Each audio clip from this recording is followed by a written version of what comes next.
Halo semua, selamat datang kembali di 3 menit. Hari ini kami akan membawa Anda ke pembahasan yang menarik dan menakjubkan. Hal yang akan kita bahas hari ini adalah tikus. Tikus mungkin bagi kebanyakan orang merupakan hewan yang menjijikan, kotor, sumber penyakit, dan lainnya. Namun, yang akan kita bahas kali ini bukanlah tikus got atau tikus rumah pada umumnya, melainkan tikus putih. Tikus yang sering Anda lihat dalam laboratorium penelitian. Hewan ini merupakan salah satu hewan yang sangat berarti bagi manusia.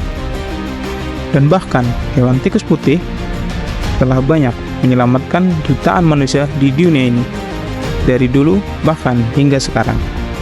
Namun, di balik banyaknya nyawa manusia yang terselamatkan, ada ribuan bahkan sampai jutaan tikus mengalami siksaan, kesengsaraan, bahkan sampai kematian saat proses penelitian. Seperti apa pengorbanan dan penderitaan tikus putih ini untuk menyelamatkan kita, umat manusia? Mari kita bahas sekarang. Jadi, apa itu tikus putih? Dan mengapa mereka begitu penting dalam penelitian ilmiah? Pertama-tama, mari kita bicara tentang ciri khas yang paling mencolok, yaitu albinisme. Tikus putih albinos, mereka berasal dari spesies Ratus norvegicus albinos atau Ratus albinos. Memiliki bulu berwarna putih bersih dan mata merah muda yang mencolok karena kekurangan pigmen melanin. Mereka memiliki berat antara 250 gram hingga 600 gram. Memiliki masa hidup sekitar 2-3 tahun. Tikus putih memiliki siklus reproduksi yang cepat, dengan periode kehamilan sekitar 3 minggu. Karena mempunyai sifat albinisme ini, tikus putih menjadi pilihan utama sebagai model hewan dalam penelitian biomedis. Buat yang tidak tahu apa itu albinisme, albinisme merupakan kondisi genetik yang ditandai oleh kekurangan atau ketiadaan pigmen dalam tubuh, yang menyebabkan individu yang terpengaruh memiliki warna kulit, rambut, dan mata yang sangat terang atau putih.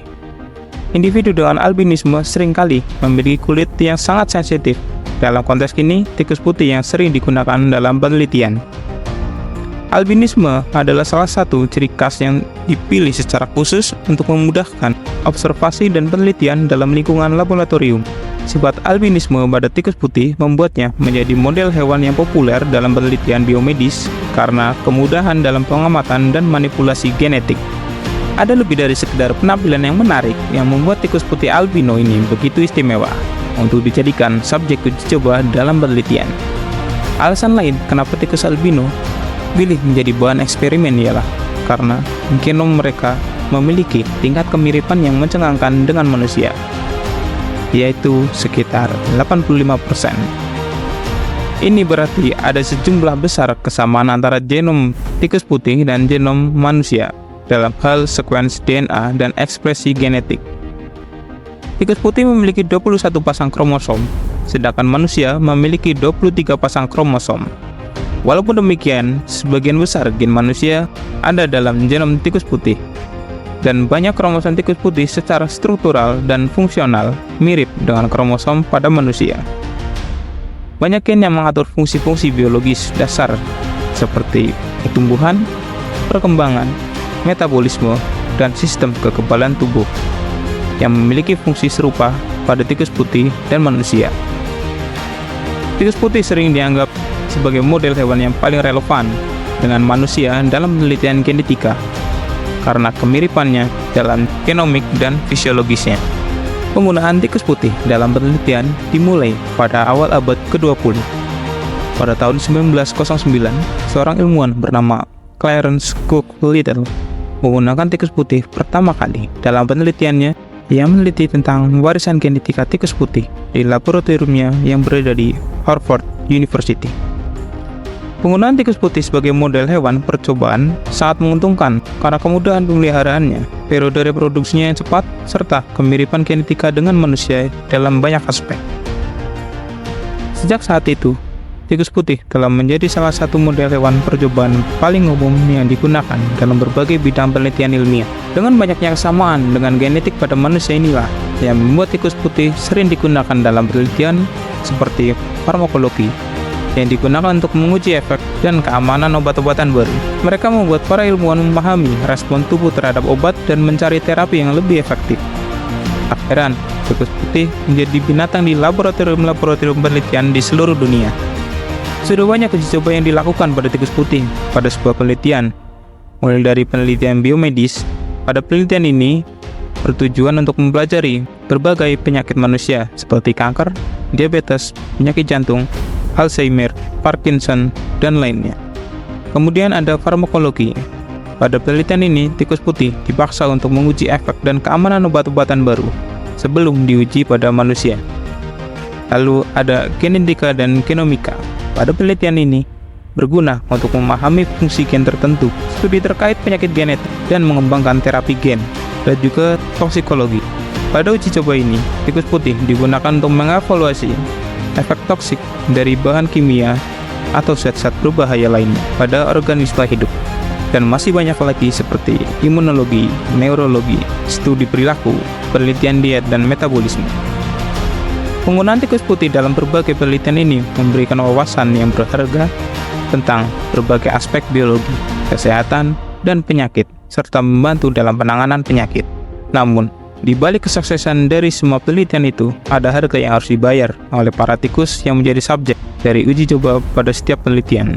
Bahkan, tidak jarang, untuk setiap penelitian bisa sampai membunuh banyak sekali tikus dalam prosesnya.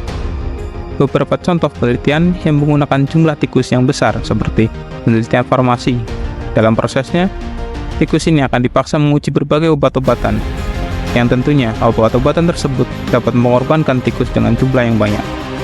Penggunaan hewan percobaan dalam penelitian ilmiah, termasuk tikus putih, seringkali menimbulkan pertanyaan etis tidaknya tentang kesejahteraan dan perilaku hewan. Meskipun peraturan dan pedoman etis telah diterapkan untuk meminimalkan penderitaan hewan, beberapa tikus putih masih mengalami pengorbanan dan derita selama proses penelitian.